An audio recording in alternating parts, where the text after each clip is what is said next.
There is no shortage of holiday-themed uploads on YouTube from different YouTubers. You know, you might get a Christmas special, a New Year's end-of-year recap with their best moments of the year type of video. Even some Halloween videos where people dress up and get a little festive with their normal upload, some April Fool's videos, things like that. But what you never see is a Thanksgiving video. And I feel like that goes with a lot of things, right? There's no Thanksgiving songs.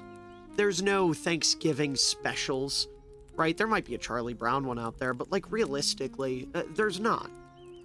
People just don't talk about Thanksgiving very often outside of, you know, getting their grub on and watching some football. So I figured, why not make a Thanksgiving special? Why not sit here and tell you what I, MillerFootball, am most thankful for this year? And of course, if you know anything about me, you know that thing is the fullback position. Welcome back, everybody, to another installment of Fullback Fridays here on the MillerFootball channel. I know technically this is going up on a Saturday, but hey, listen, I was taking part in the festivities. Uploads got a little delayed. But regardless, you know, I'm very excited to get into some of the Week 12 tape, talk about some of the more exciting fullback plays that transpired during Week 12 of the NFL season. Keep in mind, I'm saying Week 12 over and over again, so I don't get any comments about, where was Alec Ingold? He played great on Thanksgiving. I know he did. And we will talk about him next week. But for now, to stay on my usual theme, we're talking about what happened in Week 12, not Week 13.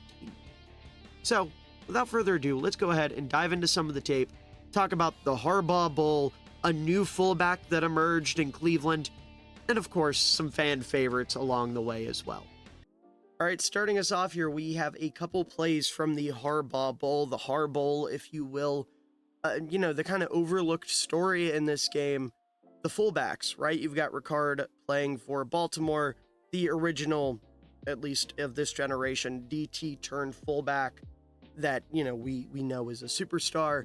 And then ironically lined up almost directly across from him, Scott Matlock of the Chargers, also a DT turned fullback.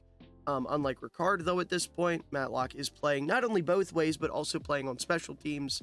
Shout out to the comments of my Matlock video for correcting me on that. I did forget that Matlock was playing some special teams. Primarily, I was thinking about him playing offense and defense. But regardless, this play right here is going to be pretty straightforward. We'll go ahead and let the ball get snapped here. So, Ricard just needs to get upfield, wall off Derwin James. That way, Charlie Kolar can take care of the linebacker here.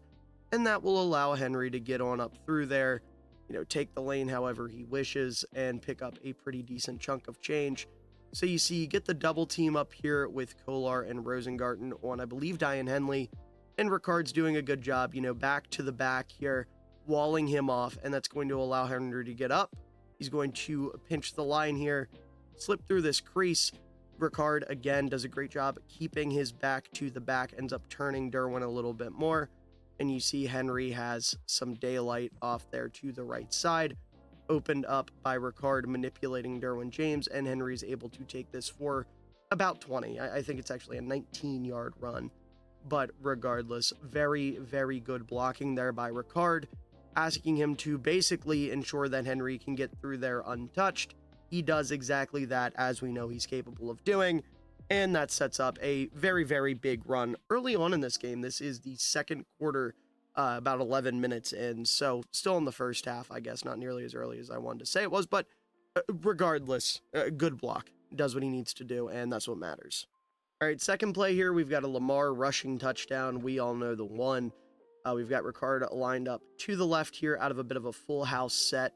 You've got two essentially fullbacks here. I know Likely's a tight end, but lined up as essentially a fullback. And then obviously Henry in the backfield as your tailback. And I really like what Ricard does here on this play. So they're going to fake the handoff.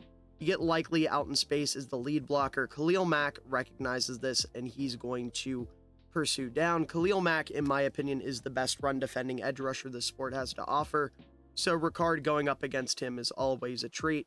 See, Lamar does a good job of kind of pressing the line here, and that's going to force Mack to head upfield, thinking that Lamar wants to go here. Instead, he's going to go out and around. Ricard, knowing this, takes the momentum from Mack, pushes him upfield, and keeps him out of the play completely. He's not able to do anything.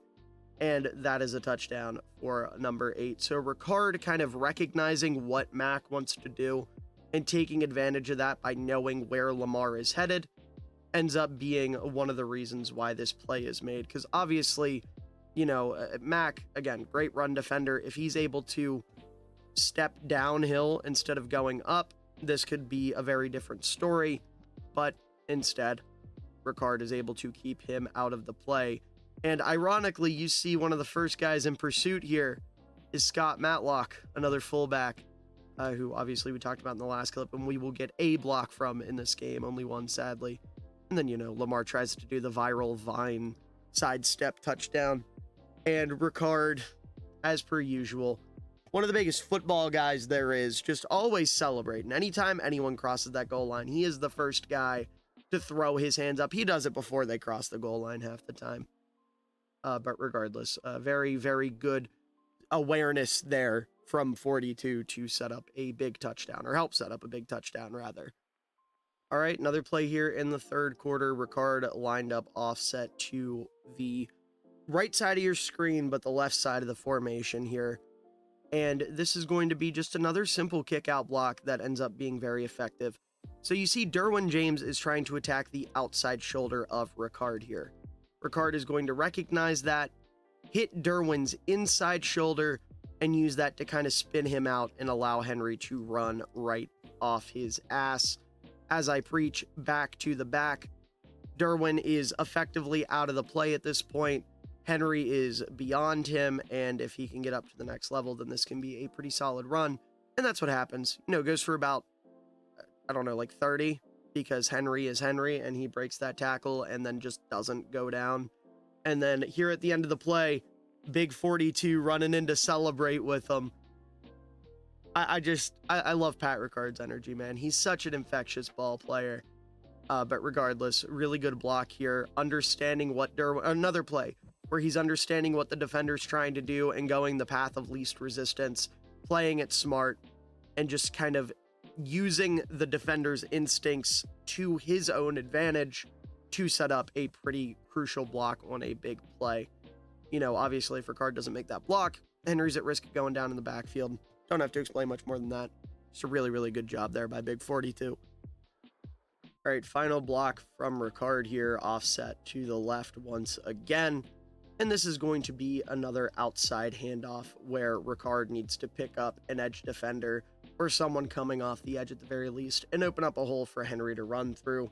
Ricard does a great job here. You see, setting his feet wide, getting a wide base, getting low, and he uses his outside shoulder to hit the defender's inside shoulder.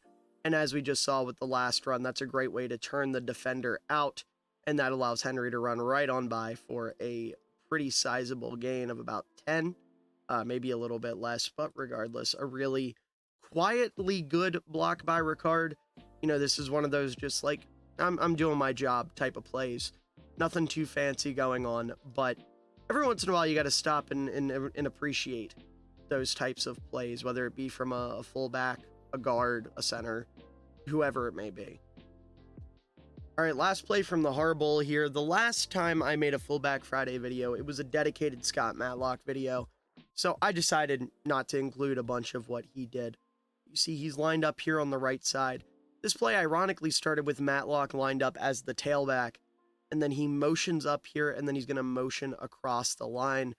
This is a third or fourth and short, either way, like a must convert down here, and Matlock does a great job. He gets across the line, and, again, like we were pointing out with Ricard, outside shoulder to the edge's inside shoulder, and he is going to turn Harrison out here, and that is going to allow Gus Edwards, the big, powerful running back he is, to power on through the backup linebacker there, 54, I'm not sure who that is, Welch, and that opens up a big first down. So, just keeps the edge defender out of the backfield, allows the running back to get by, and then, once he gets to the second level, that's not really his worry anymore. It's more on whoever the other guy is, whoever didn't get upfield, which I believe was a tight end, and then Matlock, of course, being the guy to signal for the first down. You always got to love when the fullback's the one that's able to celebrate. Like, I harken back to one of my favorite plays of the last couple years for the Bears was a Khalil Herbert touchdown where he let Kari Blasingame spike the ball for him because Kari set a big block. Like, I love that kind of stuff. But again, nothing too fancy here. Just a solid job of opening up there and allowing the running back to get upfield for a crucial first down. All right, moving on to some of the other blocks from Week 12. We've got the best in the business, undisputed, Mr. 44 in San Francisco, Kyle Juszczyk. Do not start flooding my comments with, but Ingold, but Ricard. No, Juszczyk's the best in the business. We know this. But regardless, this play right here, admittedly, is not the most impressive technical feat. It's not the most impressive, like, oh my god, if he misses this block, then this play goes from a 30-yard pickup to a 10-yard loss or anything like that. This is just the best in the business, who typically prides himself on his technique, his form, blocking efficiently and effectively, cutting loose. It's a Juszczyk pancake. We don't get a lot of those. Not that he isn't capable of it. It's just that he realizes in most situations it's better just to wall the guy off. But here in open space, on an outside run, Juszczyk's not afraid to light a man up. So, get this handoff to McCaffrey, and McCaffrey's going to see this cutback lane and want to hit it. And I understand that completely, right? But you have space outside too. Main reason I'm bringing this up is just to say that this Juszczyk block that you're about to see could have been very impactful.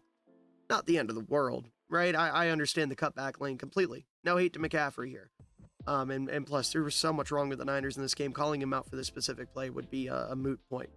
But regardless, you can tell right away, this corner here, this DB, not having a good time. Feet are facing different directions.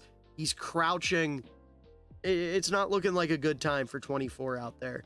So what's going to happen to 24? Well, Juszczyk is going to drive his feet and put that man in the dirt. He had no interest in dealing with him for a prolonged amount of time. And again, you see all this traffic in here unfold. Imagine if McCaffrey just went around. Makes you think. But regardless, it's not often you get to see Juice just bury somebody. So you got to revel in it when you can. Especially me, as your favorite fullback enjoyer and Bears fan. I don't get to see the Packers get, manhandled ever. It's tough. So seeing a Packers DB get flattened by my favorite non-Bear in the league is pretty awesome. Or one of my favorite. I guess technically my favorite would be Khalil Mack. But regardless, one of my favorite non-Bears in the league. I love Juszczyk. I love this play. And at the end of the day, I get it. This play isn't super impactful because of this.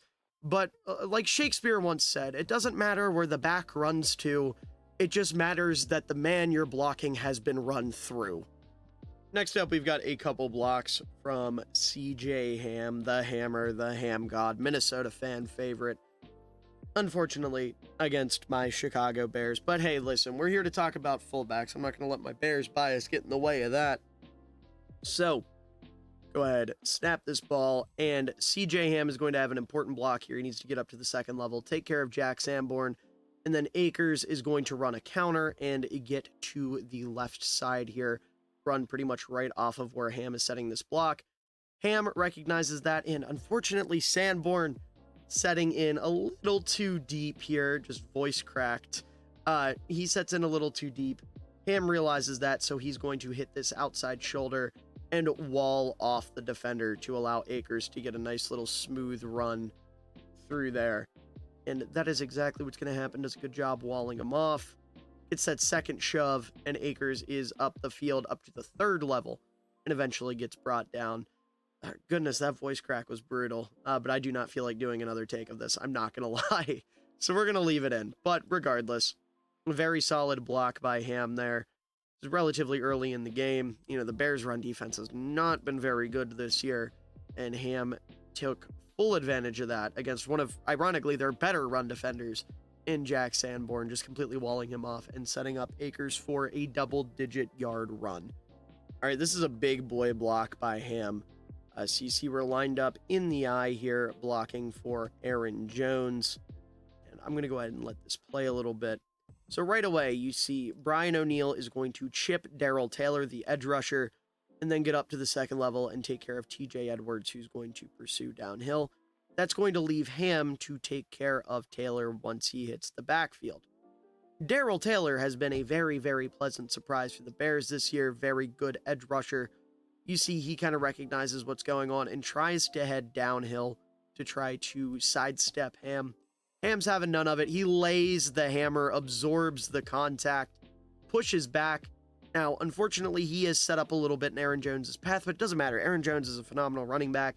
He puts his hand on Ham, regains his balance, and takes this to the outside. And all Ham has to do is keep Darrell Taylor out of the play, and that's exactly what he does. And Aaron Jones is nearly able to pick up the first down on the run. I just love the laying the hammer right there, right? Putting a lot of force into that block, shoving your man back, keeping your back upright, keeping him completely away from your running back. Just a really, really nice job there. You know, that shows a lot of faith in Ham to have that sort of design set up where you let your tackle kind of chip on the D end, excuse me. I almost said chop block. That's not what a chop block is. No one's going at anyone's lower half. But you let him chip on the defensive end and then have your fullback take care of said defensive end. I realize Taylor's kind of in the smaller range of defensive ends, but I highly doubt this is a play they just have in their playbook when they're playing against smaller defensive ends. You know, you got to have faith in Ham, and I definitely think there are quite a few DNs he could take on one-on-one. You know, ironically, another DN on this Bears team, Montez Sweat, maybe not, but, you know, that's just me trying to save a little face, just because I'm a sad Bears fan. But we fired Eberflus yesterday, so it's not all bad. But I'm sad because I can't talk about my fullback on Fullback Friday because he got cut in favor of a fucking center playing in the backfield that doesn't know how to play the position. But I digress. A good block there by CJ Ham, and we got one more from Minnesota after this. All right, and our final play here for Mr. CJ Ham. Keep in mind, this is a 2nd and 2. So they're going to end up getting 4 yards, getting the first down on this play. The run won't look like a lot, but it is a first down run, and I think that matters. So once they snap this ball, Ham's objective is to once again take care of an edge rusher. This time it is my boy rookie Austin Booker out of Kansas. And Aaron Jones is going to run right off of CJ Ham's ass on this play. So Ham's going to do a great job. He gets low, squares up, turns the defender outside, and you see Jones is starting to get a lane. If Big Boy over here can take care of Sanborn, you're picking up that first down. What's Big Boy over there do? He takes care of Sanborn. Ham just keeps his back to Aaron Jones the entire time. You can see, just does a great job there of walling off the rookie. And then Jones is able to get upfield. 75 ends up getting broken off by TJ Edwards because TJ Edwards is a motherfucking beast. But regardless of that, it's a very, very good block by CJ Ham, and that's what I care about for the purposes of this video. All right, this play is going to require a little bit of a preamble, right? A little bit of background information. So, Washington Commanders, they have Cliff Kingsbury as their OC. He doesn't use a fullback. Well, on this play, we've got one. We've got this man right here, the rookie Ben Sinnott out of Kansas State. And I know what some of you are probably thinking. Miller, this is a tight end. Ben Sinnott plays tight end. He's listed as a tight end on the Commanders website. This is Fullback Friday. Where are we talking about a tight end? Well, you watch Sinnott at Kansas State, you know this man is a fullback through and through. I don't give a damn what his position designation is. This is a fullback, right? This is somebody who embodies the position in his heart and soul. The Low Man Trophy winner for 2023. Shout out, pardon my take. Not a huge Barstool guy, but I like what they do in terms of fullback representation with that podcast from time to time. But regardless, this is a fullback, okay?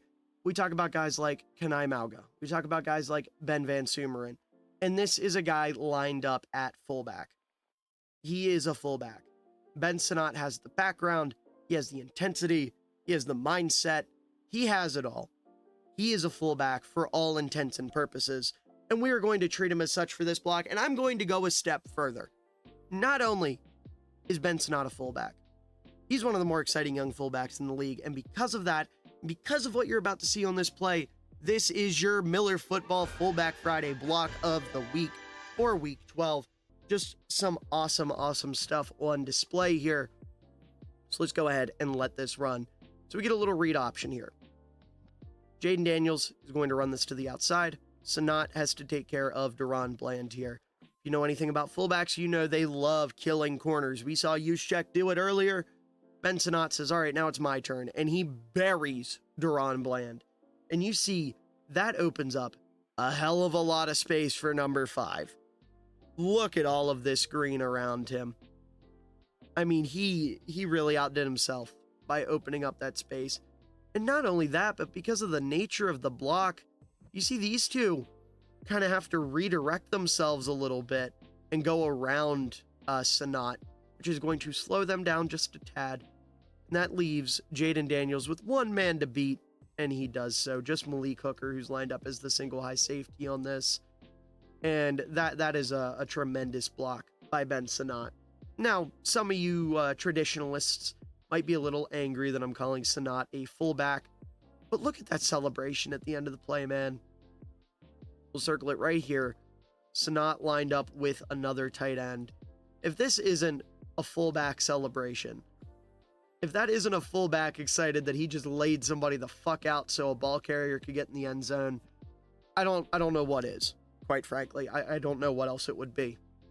Because that man, I don't care that he's listed as a tight end. The only reason he's listed as a tight end is because Cliff Kingsbury is evil. And, you know, he's tall enough to play tight end. You know, this guy reminds me a lot of Kyle Juszczyk. That was my pre-draft comp for him. I'm not the only one who thought that. Shout out my boy Patrick Seifer, No Huddle NFL. He also came away with that. He plays a lot like Juszczyk, man. And, you know, Juszczyk, we know he plays on the line. We know he plays in the backfield. Ben Sinnott is like the reverse Juszczyk. He's primarily a tight end and plays in the backfield. Juszczyk is primarily playing in the backfield and then lines up on the line. You know, just a very, very similar situation. If Sinnott was just a couple inches shorter, he'd probably be a fullback full-time. But, you know, again, it's not about the designation. It's not even about where you take more snaps. It's about plays like this. Plays like this is what separates the fullbacks from the others, especially plays where you do it lined up in the backfield. Not saying every pancake block ever delivered by a tight end is a fullback play, but I mean, when you do stuff like this from this position, hand in the dirt, 3-point stance, kind of hard to argue you're anything other than a fullback in this moment.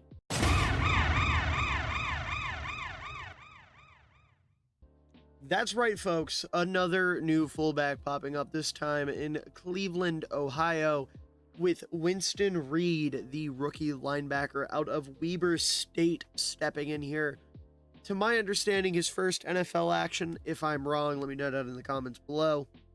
Or I should specify his first regular season NFL action. I'm sure he got some preseason snaps, but regardless, I really like what I see from him on this play in terms of the intensity and just the overall vibe he's bringing to the function, right? It's like I said in some of the other clips, there's a certain vibe that fullbacks have to him, and Reed brings it to the table here. So we're going to bring a man in motion, and right away you see this tackle has gotten beat by TJ Watt. So the goal for Reed is to take care of Watt so Nick Chubb can get his way into the end zone. This is a tough ask.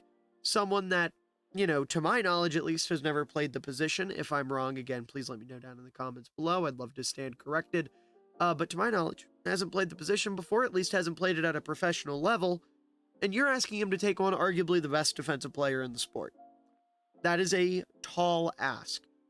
But he does so beautifully. TJ Watt ends up getting a little folded here. You know, has to kind of like crouch or bend over 68. Reed does a good job getting low, gets his hand inside the chest of Watt, and stands his ass back up. And that is going to allow Nick Chubb to run right on through the hole that's created by Reed kicking out Watt. And he will find his way into the end zone. Reed sees that happen. He's excited. He's celebrating. And he's over there to help him up. Just, I mean, literally textbook fullbacking right here. Does his job, helps clear out, gets excited, helps the running back up at the end of the play. I hope this is something Cleveland continues to employ. I hate their whole, we're going to put a lineman at fullback and pretend that works thing, because it's It's dumb. It doesn't work. As a Bears fan, I can tell you, it doesn't work. If we're picking a position outside of tight ends to put at fullback, make it linebackers. There's a lot of similarities between the two positions, and, you know, most linebackers are fullback sized, you know, right around 6 feet, between 220 and 240. That's kind of what you're looking for. But either way, Reed looks great on this play as a rookie who might not have like a solidified starting job on this team. I admittedly haven't followed a lot of Cleveland this year. I try to avoid them because of the two pieces of shit they have at quarterback. But either way, given what their linebacker room typically looks like with like JOK, they can't find a way to get him on the field offensively. I'd love to see this become a full-time role for him because it's clear he has the mentality, he has the ability. Just got to see him get more reps in there. If I had a nickel for every time I talked about this Broncos-Raiders game in a video this week, I'd have 2 nickels, which admittedly isn't a lot, but it's kind of weird that I've only made 2 videos this week and it's managed to weasel its way into both. Right? We talked about Tyree Wilson earlier in the week, which if you haven't checked that out, you definitely should. That was a ton of fun. I'm very, very excited to see where Tyree Wilson is headed. But for now, Kana'i Mauga, we've talked about him before earlier in the year. Linebacker turned fullback, USC alum.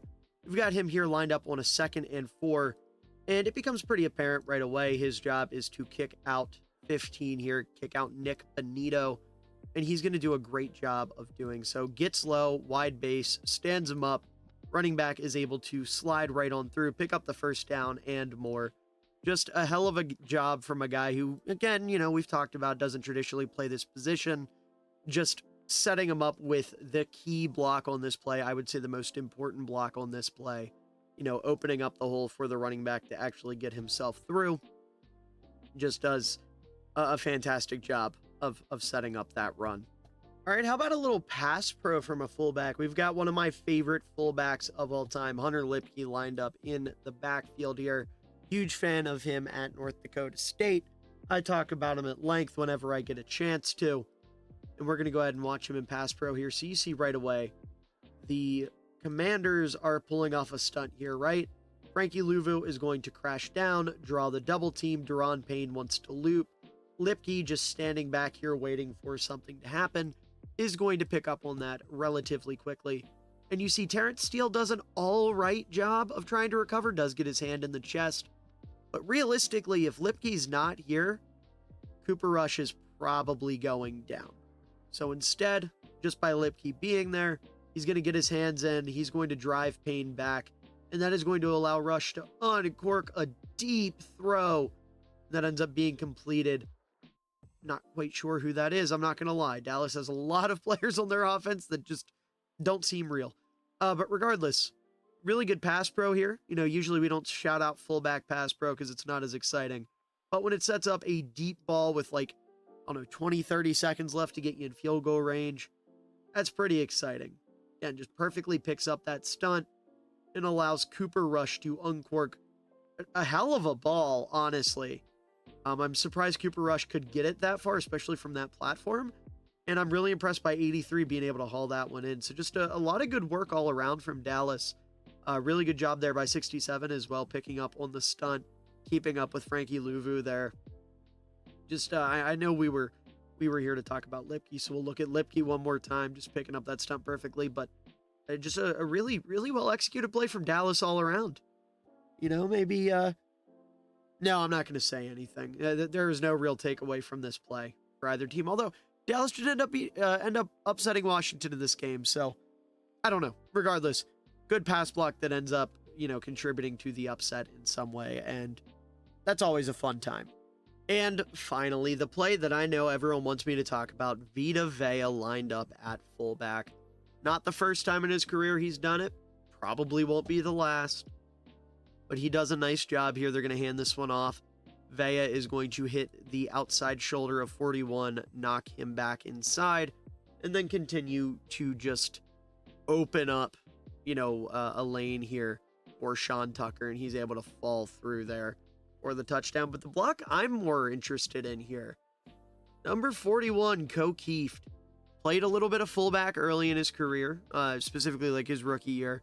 Hasn't done a whole lot of it since, from what I've seen, but still, he wears 41. He's built like a fullback. He's got that mentality, etc., etc. He does a nice job here of walling off 24. He sets his feet, drives him back, keeps him fully out of the play. Maybe you'd like to see your hands get up instead of wrapping, but the block worked. That's what matters at the end of the day. So you've got essentially two fullbacks paving the way for you there with 41 and 50, and Sean Tucker's able to walk his way in for the touchdown. Again, maybe not the prettiest block or anything like that, but I mean, it's Vita freaking Vea, dude. When Vita Vea plays on offense, you got to bring it up, especially if he's playing it out of the fullback stance. It's like, look, we're talking hand in the dirt, 3-point stance here. Feet are a little wide. He's looking a little goofy, but, his heart's in it, and that's what matters to me here. But anyways, folks, that is going to do it for this episode of Fullback Fridays. I hope you all enjoyed. If you did, please make sure to leave a like down below, as it does help out the channel a ton, shows your support, shows you care, and I really do appreciate it. And also make sure to let me know down in the comments below, what were you most thankful for this Thanksgiving? Was it fullbacks? Was it your favorite team? Was it your favorite team firing their head coach, like I, the Bears fan, would be? Whatever it may be. Just let me know down in the comments. Let's spread some Thanksgiving cheer 2 days removed from the holiday. And also make sure to subscribe if you haven't already, as we are making a push for 1,000 subs. That's my goal by the end of the year, and we're so close. We're like just barely 30 subscribers off. So I think we can hit it. I think it's doable. So if you want to contribute, if you want to see more fullback content, more film breakdowns, different NFL content, definitely make sure to subscribe down below so you don't miss out on any of that. But all that being said, I hope you all enjoyed, and I hope you all have a wonderful day, evening, night, afternoon, whatever time of day it is for you. I hope you enjoy it, because you're all wonderful people, and you truly do deserve it. Had a chance on the throwback. This was an ill-advised throw. What an unbelievable catch by Cole Kmet. And he cups it too. No movement when he hits the ground, tucked up against his shoulder. Wow. Using that